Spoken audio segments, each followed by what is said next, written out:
name is Simon,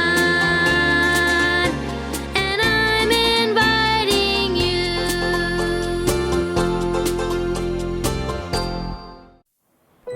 Simon was supposed to meet Lily in front of the fence 4 days ago, but each day, Lily hadn't shown up. And today, Thursday, Lily was late again. Simon thought it was strange, so he decided to go and find Lily. When Simon arrived in the land of chalk drawings, he didn't see Lily or the children. He could see the train conductor was asleep, that the birds and the cats and dogs were sleeping. Even the flowers were asleep. Something was dreadfully wrong. They're acting as if it's nighttime. And then suddenly it was daytime.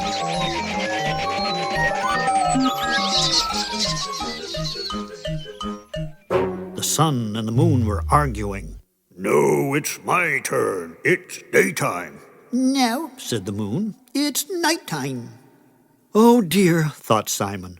Just then Lily appeared. It's been terrible, Simon. Everything is completely confused. I don't know if it's Monday, Tuesday, or Wednesday. The tired children would just get to school when it was time to go home and get ready for bed.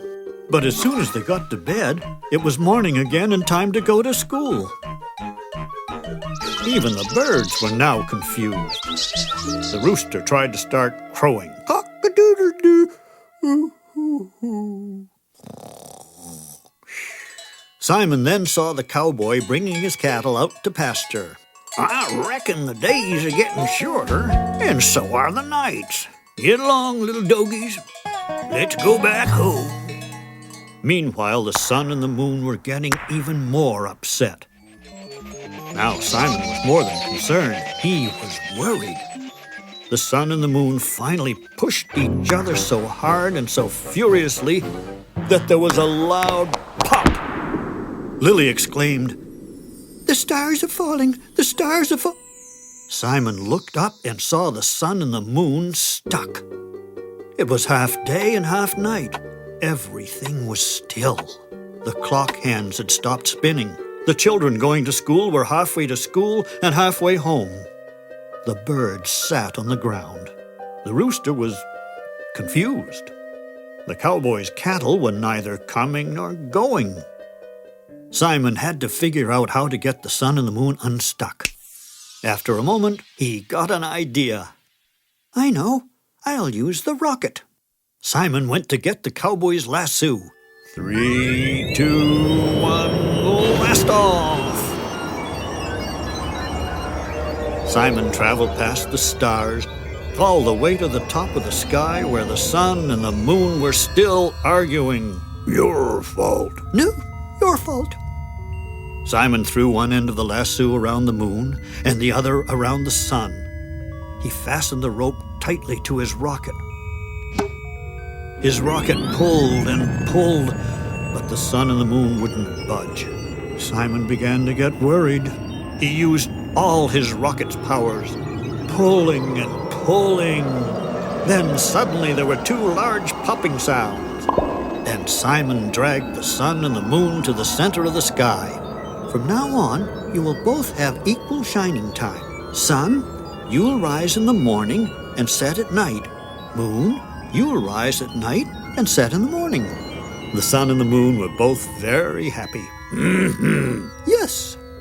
The moon floated away, and the sun started to shine brightly. Simon flew his rocket ship back down to the ground. Everything was back to normal. The hands on the clock were ticking away. The children were on their way to school. The birds were happy, and so was the rooster. Cock-a-doodle-doo, the rooster crowed. And the happy cowboy herded his cattle out to the pasture. All was well in the land of chalk drawings. Goodbye, Simon. I'll meet you tomorrow by the fence. Simon waved goodbye. He knew that this time Lily would meet him.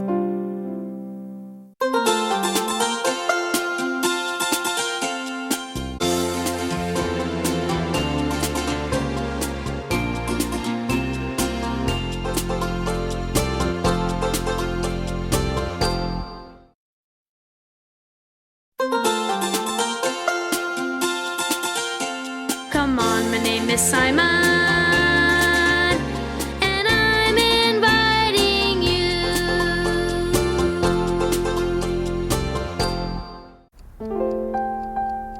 Simon was reading an exciting book about cobras and other snakes. That evening, before he went to bed, he drew a cobra on his chalkboard. The next morning, Simon was late for school. Meanwhile, in the land of chalk drawings, a cobra was waking up for the very first time. She was surprised to discover she was in a tree. She crawled down from the tree and across the ground. Just then, the cowboy was riding by on the elephant.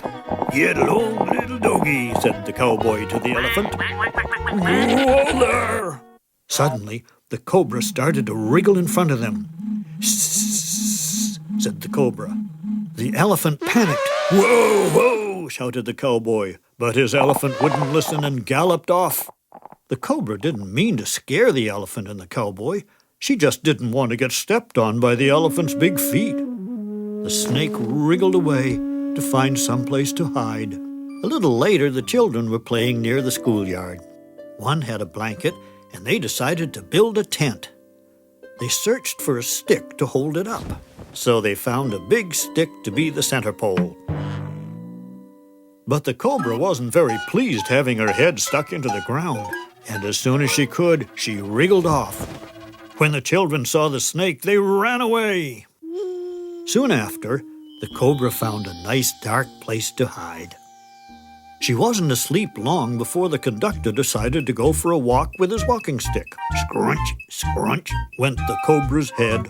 It didn't take the cobra long to let out a big hiss. The conductor dropped her and ran away, quite distressed. The cobra wriggled away until she saw what looked like a comfortable place to hide and finally take a proper nap. The cobra hadn't been asleep long when she heard music.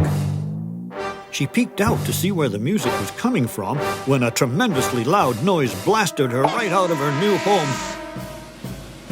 "Whoa, whoa, whoa, whoa," said the band members. The cobra quickly wriggled away.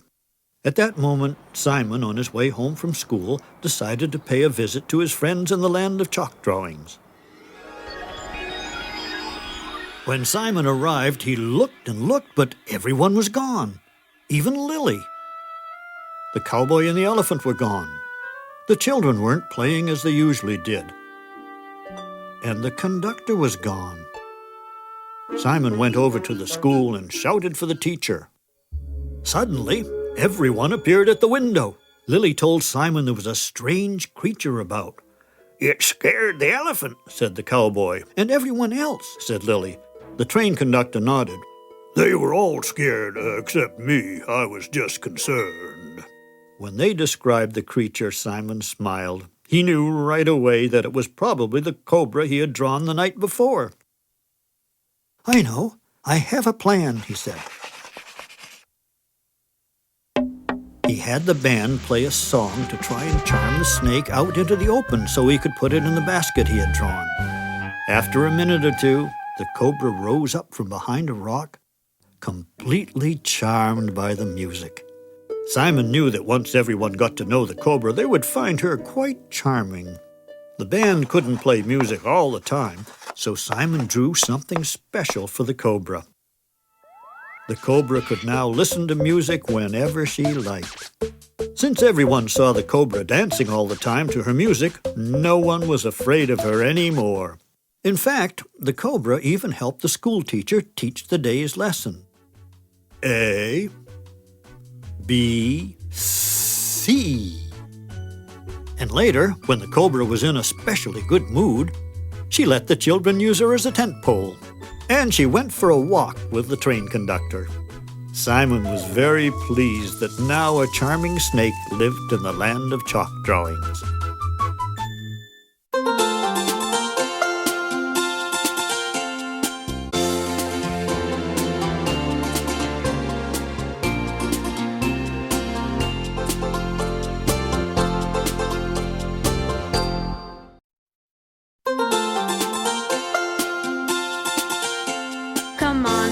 is Simon, and I'm inviting you.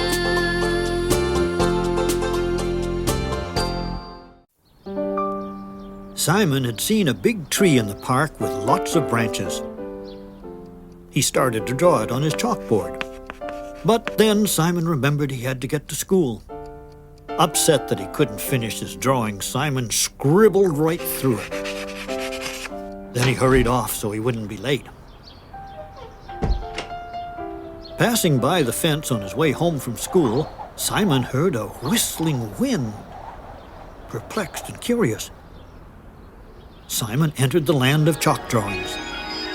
Simon almost didn't recognize Lily. "Nice hat," said Simon. Just then a whirling wind blew into them and away sailed Lily's hat. Lily was shocked. "My hat!" Simon and Lily ran after the hat, but the hat was soon gone from sight. Lily was discouraged. "That was my favorite hat," she told Simon. "We have to find it." Soon they saw the school teacher out taking a stroll with a parasol. They were about to ask her if she had seen Lily's hat when the whirlwind blew in and picked up the school teacher's parasol. She was quite dismayed. "We'll get it for you," Simon shouted, and he and Lily ran after the parasol. But before long, the parasol, like the hat, had disappeared from sight. They met up with some of the children on a picnic. Simon and Lily beamed. "We love picnics." And off they went with the children, still hoping they would somehow find Lily's hat. The children had just found a nice spot for their picnic when they heard a whooshing sound. Lily was alarmed. "Hold on to your hats," she shouted. Nobody was wearing hats, but that didn't stop the wind from whirling around them, picking up the blanket and the lunch baskets and carrying them away. The children tried, but they couldn't catch the speedy whirlwind. Suddenly, they heard a tremendous roar of a kind of music. The sound became louder and louder, and then they saw the musical instruments sailing toward them. When all the horns had flown by, the band members came running up. The band leader was quite distraught. "Our instruments! That whirlwind has them!" Simon was getting annoyed.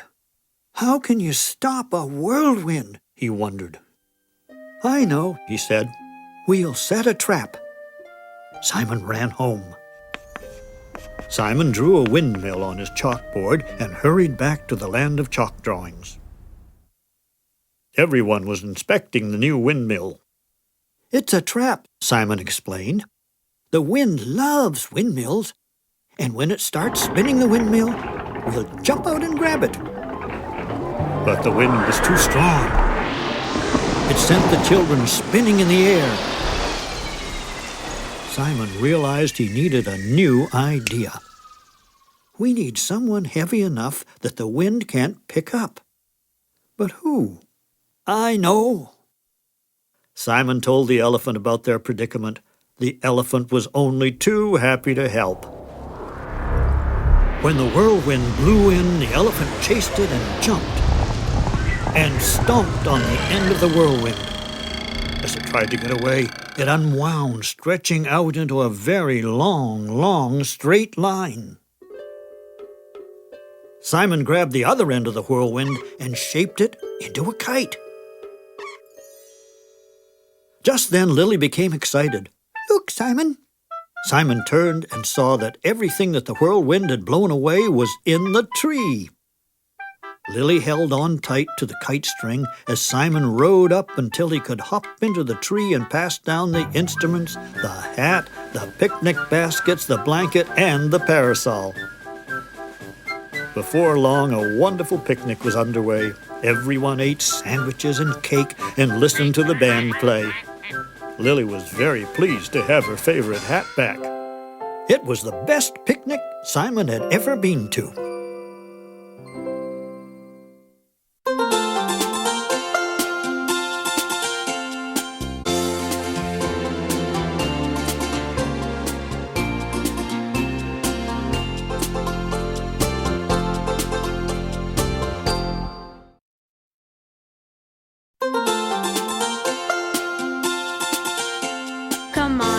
is Simon, and I'm inviting you.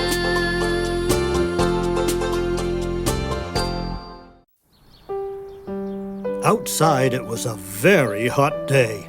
Even inside it was stifling. Simon tried to think of something cold to cool him down. He drew a snowflake on his chalkboard, and then another and another. Simon then decided to go to the land of chalk drawings, hoping that by the time he got there, it would be nice and cool. But Simon was disappointed to discover it was even hotter in the land of chalk drawings. It was too hot for the children to play, and the dog and the cat just lay panting in the sun. The train was overheating and the conductor was quite upset. "It's even too hot to run my train," said the conductor. Nearby, the ducks were squawking. They were upset because the elephant was in what was left of their water pond, spraying himself with all of their water. Lily was also very hot. "It's too hot," she complained. "I know," said Simon. Simon looked up and saw what was the matter. He realized that he couldn't cool things down the way he wanted. He needed a special dark cloud.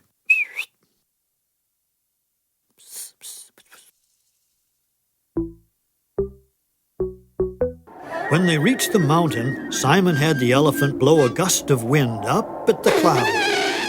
It started to float across the sky and slid right in front of the sun. To everyone's amazement, snowflakes began falling from the sky. Lily caught a snowflake in her hand and watched it melt. No one had ever seen snow before. "Come on, everyone, get your hats and scarves, and let's have fun." The snow felt nice and cool after such a hot day. The children were very happy. Some of the children built a snow fort. The dog and cat chased snowflakes. The elephant made a path, and the ducks waddled behind him. The children worked very hard rolling up 3 massive snowballs to make a snowman. The conductor brought the snowman a scarf and a hat. Simon drew a face on the snowman, and the snowman gave a big smile. The children were very pleased. They named the snowman Bartholomew. And then Simon showed them all how to skate on the frozen pond. And when the pond got covered with snow, the elephant would blow it away. But after a while, the snow started getting deeper and deeper. Soon the children and the animals weren't having quite as much fun. Even Simon started to shiver from the cold. Then he had an idea. I know. If the elephant could blow the cloud over the sun, he could also blow it back to its mountain. And so he did. The sun began to shine, melting the snow until everyone began to feel warm again. The ice melted on the pond, making the pond even bigger. And now there was room for the elephant and the ducks. Then Lily, very alarmed, tugged on Simon. "The snowman, Bartholomew, he's melting too." The children grew sad. No one could think of anything to do to save Bartholomew the snowman from melting. And then Simon had a thought. He and some of the children put the snowman onto the train. "All aboard!" As the train traveled, Simon and Lily kept Bartholomew cool. The train climbed and climbed all the way to the top of the mountain. They found Bartholomew the snowman a perfect spot where it was always nice and cold. "All aboard!" shouted the conductor. As the train rolled away, everyone waved to their new friend the snowman. "We'll come back to visit you every time we get hot." That night before Simon went to bed, he remembered to draw a picture of a gentle polar bear for his friend. He wanted Bartholomew the snowman to have a friend to stay with him, a friend who really loved the cold.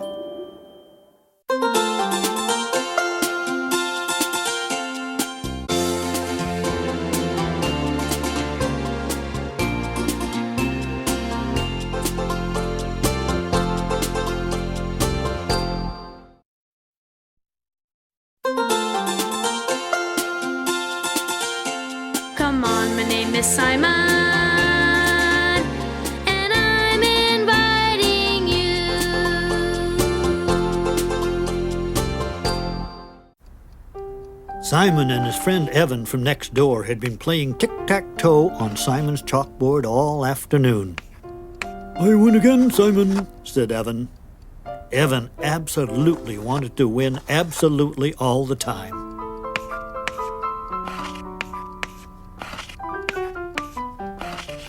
Simon decided he didn't want to play anymore. He thought he would go for a walk instead. When he got to the fence, Simon was happy to see that Lily was there waiting for him. But Lily looked worried. "There's something funny going on, Simon. You'd better come at once."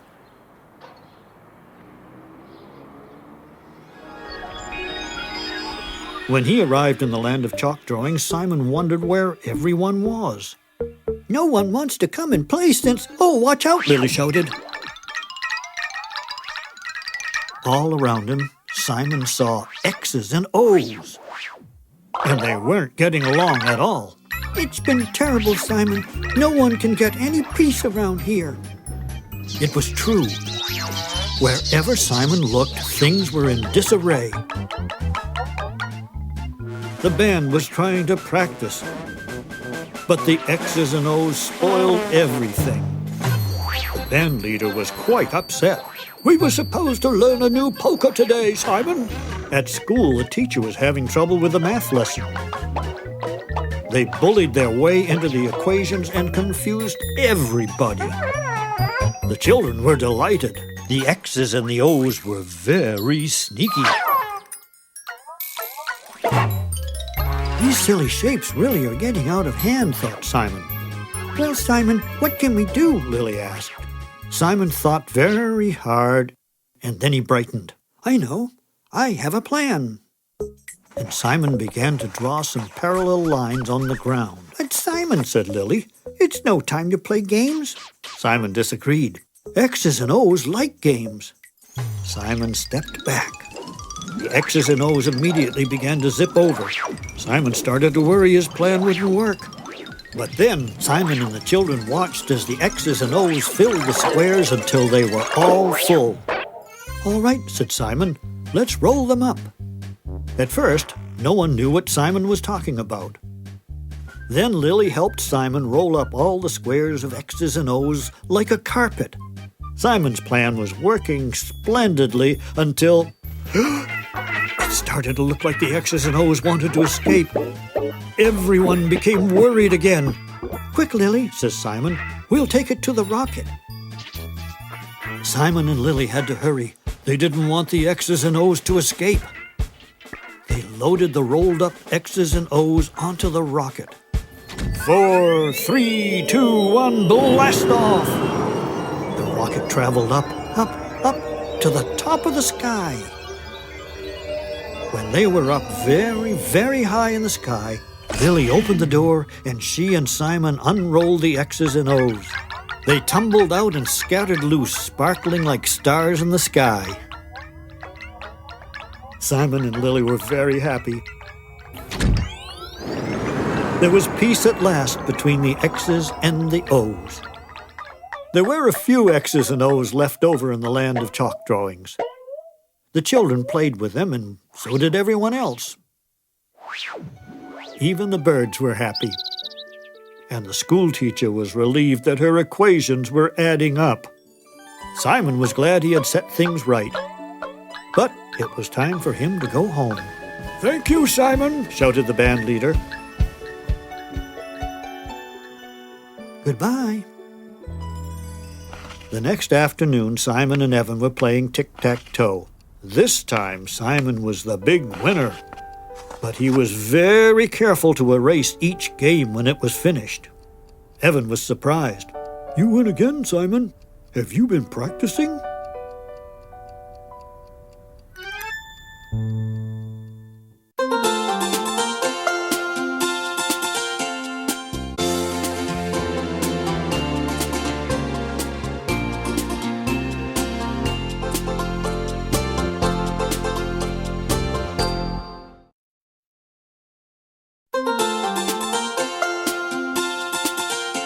Come on, my name is Simon,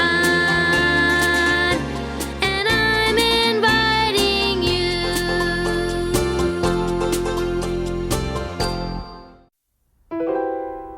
Simon wanted to go to a carnival, but one wouldn't be coming to town until summertime. So Simon drew a roller coaster and a merry-go-round on his chalkboard, and then quickly ran over to the land of chalk drawings. Indeed, the carnival was in full swing when Simon arrived and met up with Lily. The ride zoomed here and there. A man was even selling cotton candy. Lily pulled Simon over to the merry-go-round. She was excited. Come on, let's go for a ride. They waited for it to stop. They waited and waited and waited.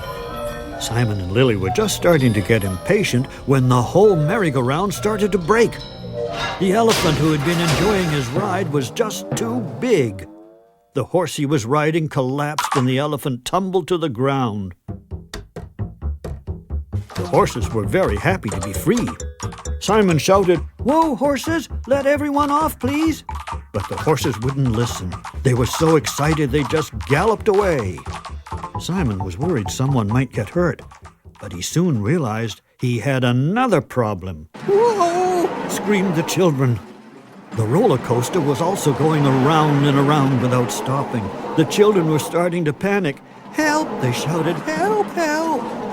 Now Simon had two big problems. The children on the out-of-control roller coaster and the horses who were just plain out of control. Then Simon saw the cowboy and got an idea. He explained the situation to the cowboy, who knew exactly what to do. "Sure, partner," he said to Simon. "I'd be happy to catch them horses for you." Simon then turned back to the roller coaster. The children trapped on the roller coaster were still shouting for help. Simon knew he had to help them, but he didn't know how. Look, Simon, the cotton candy. Simon and Lily ran over. The man making the cotton candy was very distressed. "My cotton candy machine, it won't stop." No one, including Simon, had ever seen so much cotton candy. But it gave him an idea. Simon grabbed the end of the cotton candy machine and started pushing it. Lily and the cotton candy man looked puzzled. Where are you going, Simon? Asked Lily. "You'll see," said Simon. Simon pushed the cotton candy machine right up to the roller coaster. More and even more cotton candy kept pouring out of the machine until it made a great big pile. Then Simon ran over to the roller coaster just before the children were to come rolling down again. Simon quickly erased part of the roller coaster track. Can you guess what happened when the roller coaster cars reached the bottom? They soared off the tracks and through the air and landed in a big soft pile of cotton candy. Simon's plan worked. Everyone was very pleased to be safe and sound. Simon then turned to see the cowboy and the horses. "Where do you want these here wild horses, partner?" he asked. Simon had a thought. He knew a place where the horses could go around and around as much as they liked. So he lassoed the horses to the rocket and flew them way up to a deserted planet where they could go round and round to their heart's content. "I'm sure that the little planet is much happier now, too," thought Simon. And as he rocketed for home, he could see that the horses certainly were. As for all that cotton candy, the wind blew in and carried it up into the sky, where it became a soft and fluffy pink cloud. That night there was a strange new planet in the sky in the land of chalk drawings. Everyone took turns looking at it through the teacher's telescope. And as they stargazed, they all ate the little bit of leftover cotton candy, which was completely delicious. Well, all except for Simon. To him, it tasted like chalk.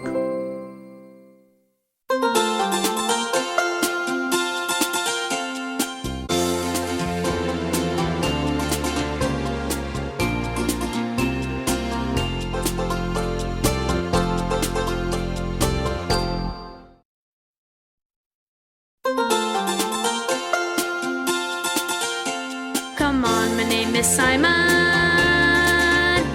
and I'm inviting you.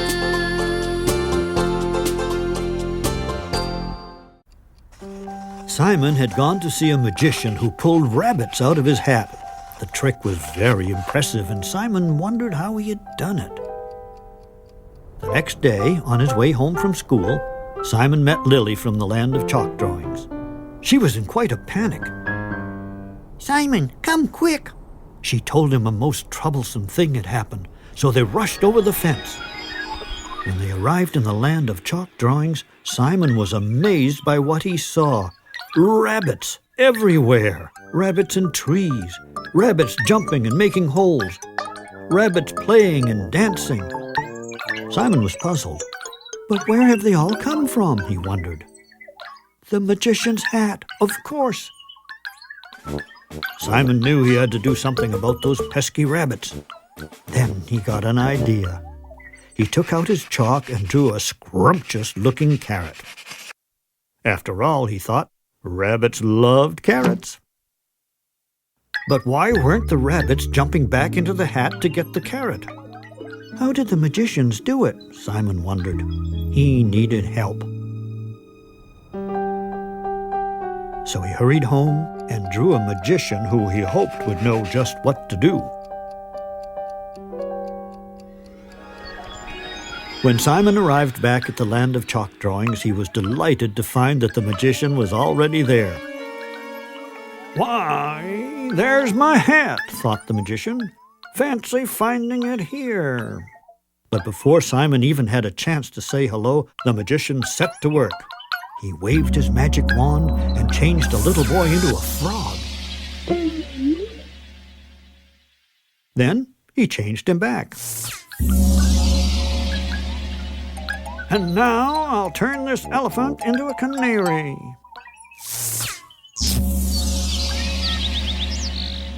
And now this canary into an elephant. Simon tried to be polite and wait, but the magician showed no signs of tiring. So Simon jumped forward.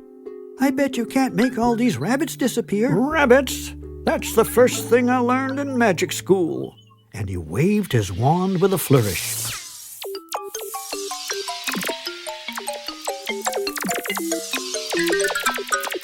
And then it was peaceful again.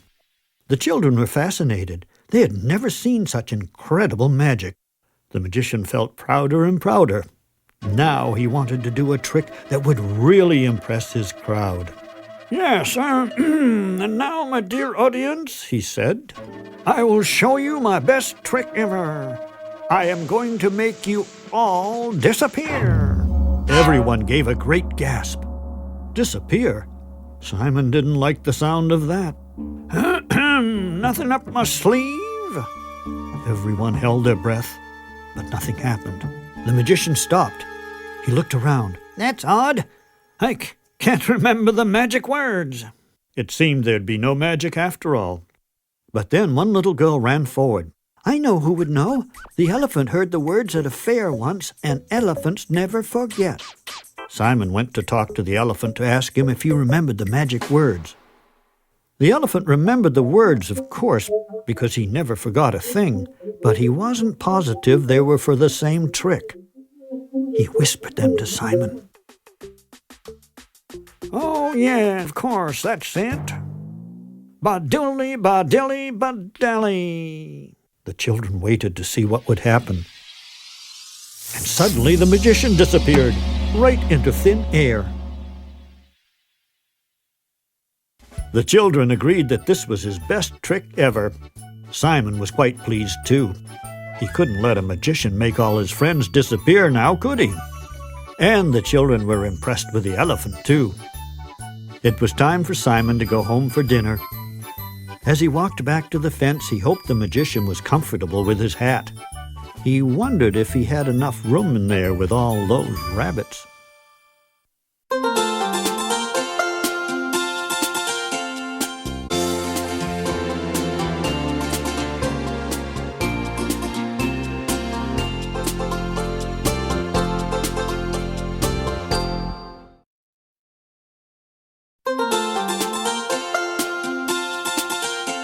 Come on, my name is Simon,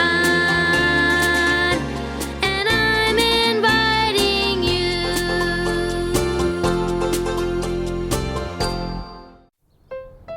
Simon had just been to the museum where he had seen some beautiful animal masks.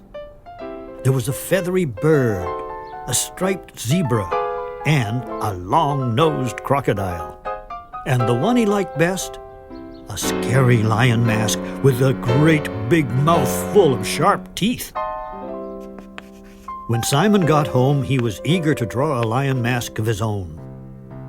The mask he drew was almost as beautiful as the one in the museum, and it was scary too.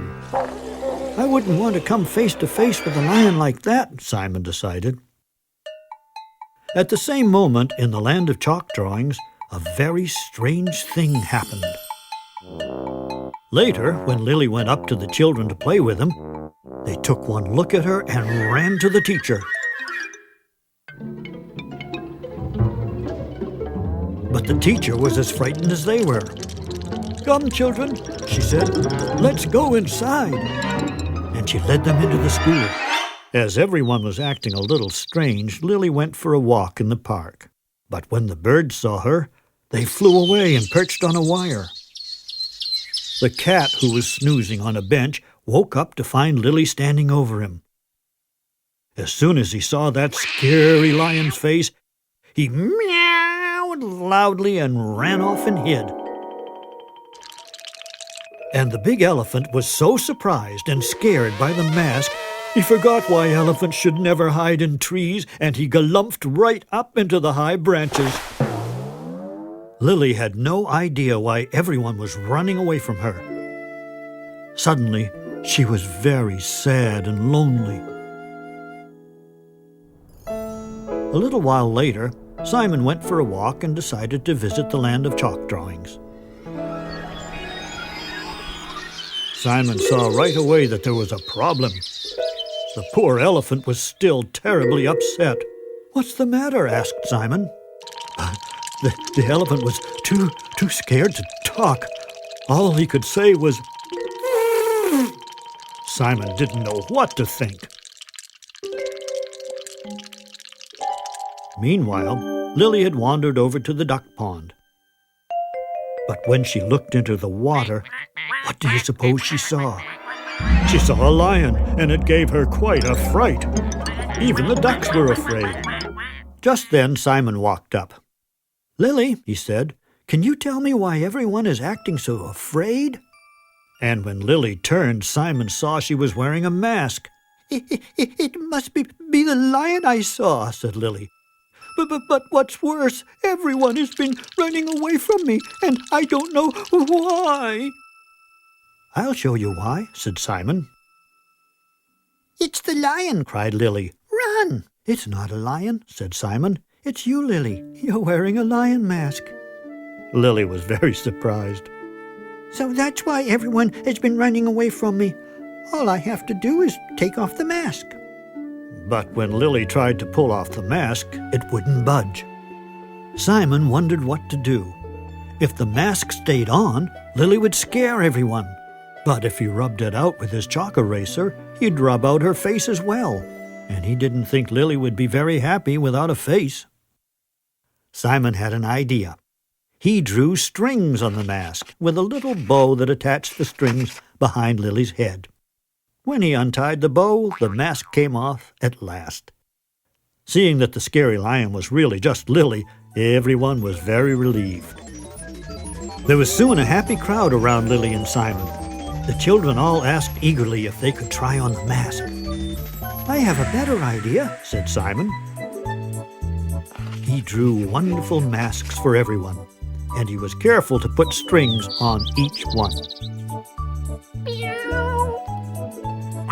And who do you suppose wore the scary lion mask? Why, the elephant, of course.